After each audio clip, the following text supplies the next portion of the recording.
have to break down. If one team focuses them, if they make one wrong move, Raze only has 13 builds to defend themselves, and here it is. The shots are coming through. They have to dive in and get involved. They do get one knock, one player remaining, 2 eliminations now on the board. Raze and Pars get the refresh they so desperately needed. This is massive here. Not only did they get a really solid refresh, but look at that MK7, the legendary variant there, now in Pars' inventory. This literally went from reboot, no materials, to now having what is potentially probably the best loadout here in the lobby. Yeah, talked about that stat. No team winning a game after a reboot.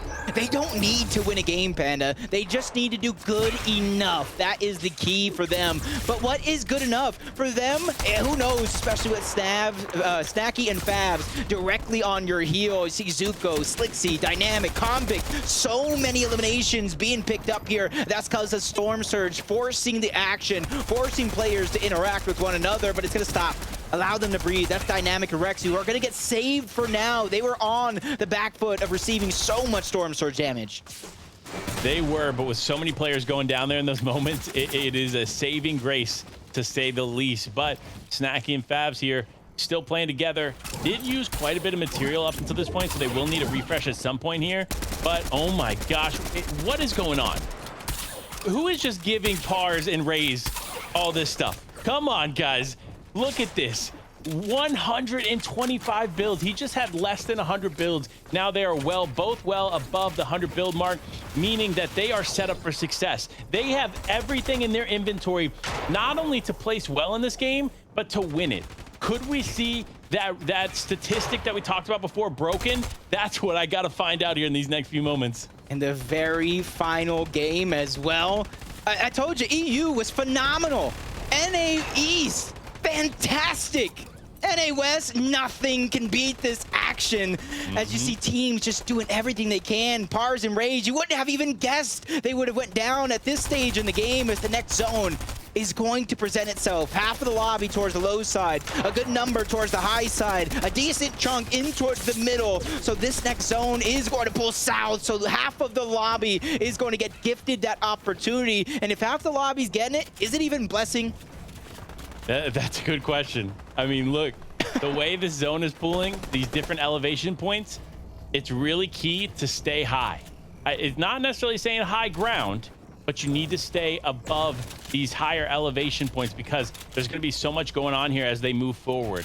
You see where the bridge lies. There's so much that can kind of change here as they move forward and move towards that water zone. But Pars opting to use the launch pad here does end up getting tagged up a little bit, but is going to get ahead of zone. And no, actually doesn't get one of the higher positions, is going to go and opt for the low ground and try to get ahead of zone here as another team is close by. Raze trying to get an advantage here on this player, does end up getting a tag there from Pars, but now they need to kind of be on the back foot, need to be a little bit more cautious as the remaining players continue to push forward. Yep, just enough to get above the threshold.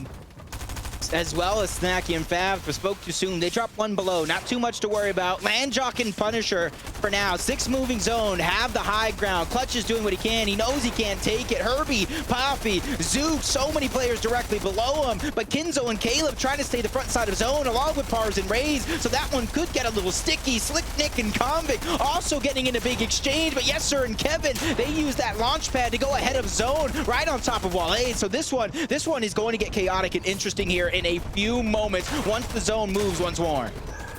This is so crazy to watch unfold. Look at all that it is so close there for Pars, Raze, SNACKY, Favs, both within range, within that possibility of $45,000 as SNACKY and Favs now position themselves a little bit higher. And look at them. You see them looking up.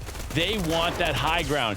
They want to be able to take home this game in style as Pars has gone down. Raze left alone as the solo player. Needs to stay alive, needs to clutch up here. Looking to connect any shots that he can. He's going to stay on the backside of zone, which is definitely a good idea here for him. But he needs to be careful, cautious, because he only has 300 builds here. He needs to make sure he stays on point. Every decision he makes here is going to be vital to the rest of his game. Raze does get ahead here, looking to take some more shots. Crew, you are salty just above Punisher. Landjock still holding the high ground, but no, Raze Only 20 builds remain. Needs to start moving forward and moving up. But with Cyrazor there on the right, he needs to be super careful. Yeah, this one is pulling up that elevation. So many teams might be stuck towards the low ground. Kinzo is going to pop off, taking down Poppy. SNACKY, Favs doing what they can, trying to stay ahead of zone, but they don't need to build up. They found just enough of a route to go ahead and stay towards the low ground, and that is a blessing in its own. They don't have a ton of mats to go ahead and take the high ground. Raze, he needs a blessing on his own. He's getting attacked right now, jumping into a box, jumping out into another. That's Kinzo, that's Caleb, that's Raze in the storm, and he goes down. First place is up for grabs. In fact, it goes over to Favs and SNACKY.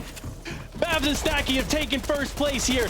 Pars, Raze are out. It is all down to this. The final moments here unfold as Dynamic and Rexy still available in this game. Dynamic alone as a solo player does end up going down. Now that's it. SNACKY and Favs, they claim the top spot. And now Pars, Raze, they've gone down. They are in third place. So third and second place out. First place here, SNACKY and Favs, not only to look and take this whole situation home, they look to win this game. Look at the way they're positioning themselves on the low ground. Another elimination comes through for SNACKY and Favs. Now, it's just about staying alive and staying ahead here as more players, it's school, trying to get there to them. So much breaking down, so much happening. And I think it's safe to say here, Jacob, SNACKY and Favs have walked away with $45,000 in the top spot here in the FNCS Finals. Yeah, but we talked about there's still thousands of dollars up for grabs for the remaining competitors. Defiable trying to out-heal towards the backside of zone. He has a med miss.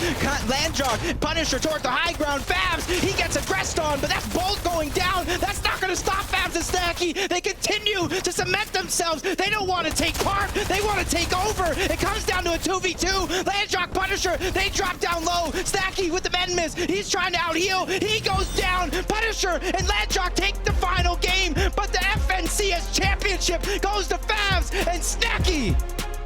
What a way to finish the day here, SNACKY and Favs, the back-to-back FNCS champions here.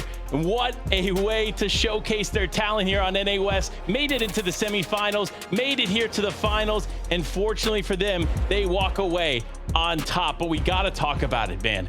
What a way to finish here for Landjock and Punisher.